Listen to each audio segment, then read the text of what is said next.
warahmatullahi wabarakatuh. Waalaikumsalam warahmatullahi wabarakatuh. Bertemu kembali kita ya ibu-ibu ya, di kegiatan rutin setiap bulan, di pertemuan kelompok atau P2K2, pertemuan peningkatan kemampuan keluarga.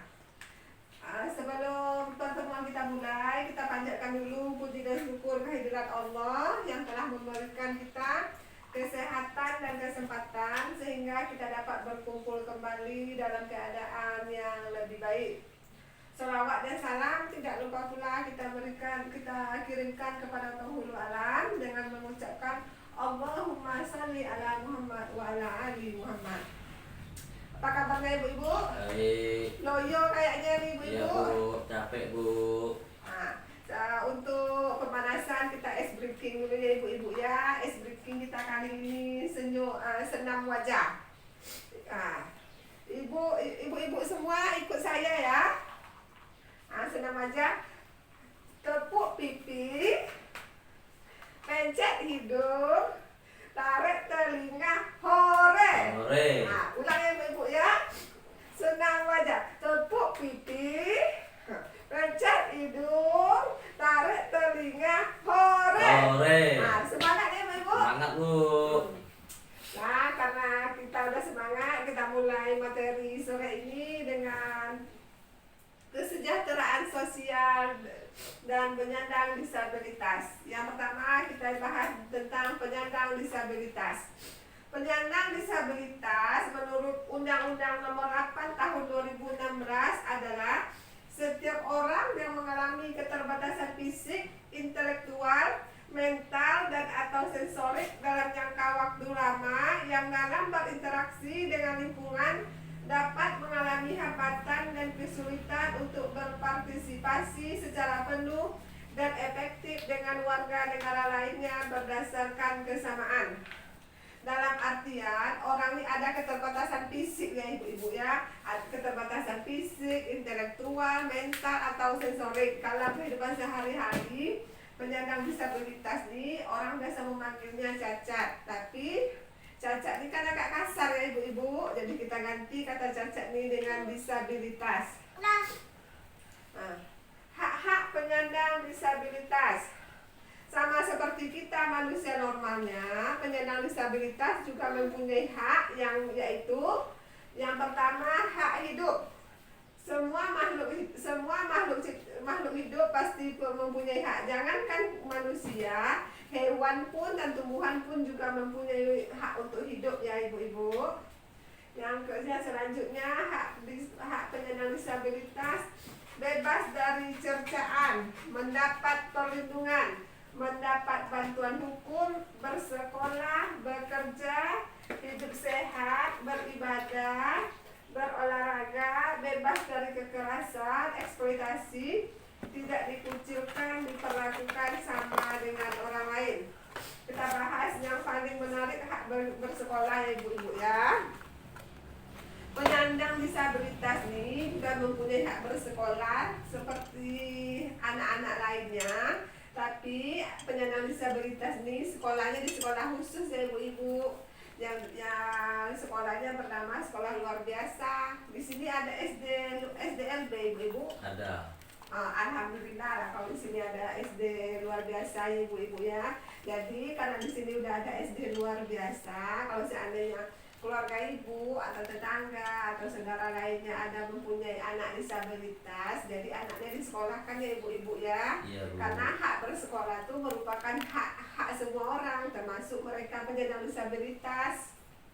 Yang selanjutnya kita bahas hak bekerja. Kalau hak bekerja nih sekarang kita apresiasi sama pemerintah karena di setiap pembukaan CPNS kita sering melihat ada formasi khusus untuk penyandang disabilitas. Jadi formasi disabilitas ini tidak bisa digantikan oleh yang lain. Memang pengisi formasi ini khusus untuk mereka-mereka penyandang disabilitas. Sampai di sini paham ibu-ibu? Paham bu. Ada yang mau bertanya? Tidak ada bu. Kalau mau bertanya silakan ya ibu-ibu ya, atau penyampaian saya yang terlalu cepat? Tidak ada bu. Nah, kalau ada yang mau bertanya atau mau komplain dengan cara penyampaian saya, sampaikan aja ibu-ibu. Nah, kita bahas lagi jenis disabilitas. Disabilitas nih banyak macamnya ya ibu-ibu ya. Ya, ada disabilitas fisik, misalnya kakinya buntung atau tangannya buntung. Habis itu ada disabilitas netra. Netra ini kan penglihatan, jadi kayak orang buta lah ibaratnya ya ibu-ibu ya. Habis itu disabilitas rungu wicara. Disabilitas rungu wicara nih biasanya mereka yang ibaratnya pendengarannya bermasalah, dan biasanya kalau pendengaran bermasalah akan disertai dengan bisu atau tidak bisa berbicara. Habis itu disabilitas intelektual atau Down syndrome, dan yang terakhir disabilitas mental atau hiperaktif. Tingkat disabilitas nih bisa juga dibagi ya ibu-ibu ya. Ada disabilitas berat dan ada disabilitas ringan. Disabilitas berat nih maksudnya nih, kita baca sama-sama ya ibu-ibu ya. Coba Ibu Toni baca penyandang disabilitas berat tuh Ibu Toni, bisa kita tolong Bu. Penyandang disabilitas yang kedisabilitasannya sudah tidak dapat direhabilitasi, tidak dapat melakukan aktivitas kehidupan sehari-hari, dan atau sepanjang hidupnya tergantung pada bantuan orang lain dan tidak mampu menghidupi diri sendiri. Nah, terima kasih ya Ibu Toni. Sama-sama, Bu. Ibu-ibu yang lain dengarkan apa yang dibilang sama Ibu Toni, apa yang dibaca sama Ibu Toni. Penyandang disabilitas berat adalah mereka yang tingkat kedisabilitasannya sudah tidak dapat direhabilitasi. Maksudnya tingkat disabilitasnya udah sangat berat dan tidak ada lagi harapan untuk bisa disembuhkan atau direhabilitasi. Tidak dapat melakukan aktivitasnya sehari-hari. Mereka tidak akan bisa melakukan aktivitasnya sehari-hari, dan sepanjang umur dan hidupnya mereka akan sangat tergantung kepada orang lain. Contoh yang kayak gini biasanya mereka yang penyandang disabilitas berat ini cuma bisa terbaring di tempat tidur yang semua aktivitasnya dibantu oleh sama keluarga. Misalkan makan harus disuapkan sama keluarga, BAB-nya harus dibersihkan sama keluarga, mandi harus dimandikan sama keluarga. Pokoknya semua aktivitasnya harus dilakukan oleh orang lain. Yang kedua, disabilitas ringan. Disabilitas ringan ini maksudnya mereka yang mengalami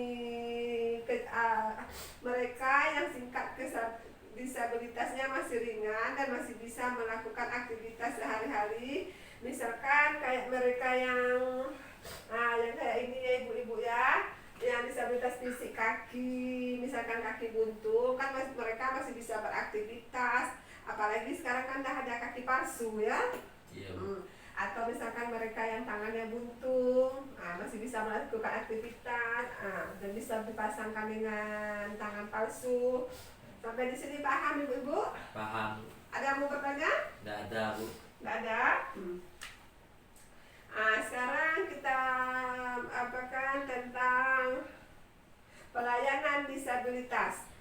Pelayanan disabilitas nih ibu-ibu bisa kita bagi, kalau garis besarnya menurut saya bisa dibagi 3, yaitu pelayanan di rumah, pelayanan di tempat umum, dan pelayanan di masyarakat. Kita kaji dulu pelayanan di rumah ya ibu-ibu ya. Pelayanan di rumah ini maksudnya tentang aktivitas mereka yang harus dilayani oleh keluarga, misalkan fasilitas untuk makan mereka, untuk minum, untuk BAB, untuk mandi, pokoknya segala aktivitasnya yang harus dilayani oleh keluarga. Dan keluarga pun harus dan di rumah pun agak sini kan pelayanan terhadap penyandang keluarga ini, kayak misalkan aturan perabotan di rumah itu disesuaikan dengan kalau seandainya di rumah kita ada keluarga yang menyandang disabilitas, maka penyusunan perabot di rumah ini kita sesuaikan ya ibu-ibu ya, kita sesuaikan dengan kira-kira keluarga kita tadi ya ibu. Yang kedua, penyandang disabilitas di masyarakat. Dalam di masyarakat nih bisa jadi dalam pembuatan KTP, BPJS. Biasanya kalau yang kayak gini nih, petugas kecamatan yang biasanya datang misalkan untuk membuat KTP, biasanya tuh petugas kecamatan yang datang ke tempat penyandang disabilitas berat ini. Karena kan tidak mungkin mereka dibawa ke tempat umum kayak gitu kan? Iya Bu. Nah, iya kan? Ya. Yang ketiga, pelayanan di tempat umum. Pelayanan di tempat umum ini misalkan kayak di terminal, di bandara, biasanya kan di tempat seperti ini ada tempat khusus untuk penyandang disabilitas. Jadi dengan pelayanan seperti itu mereka misalkan ada kursi khusus untuk disabilitas, ada tempat khusus untuk disabilitas. Jadi mereka tidak perlu antri-antri atau bersesak-sesak dengan orang normal lainnya. Nah, sampai di sini paham Ibu-ibu? Paham Bu. Nah, ini ya Bu-ibu ya untuk pesan kunci pertemuan kita kali ini.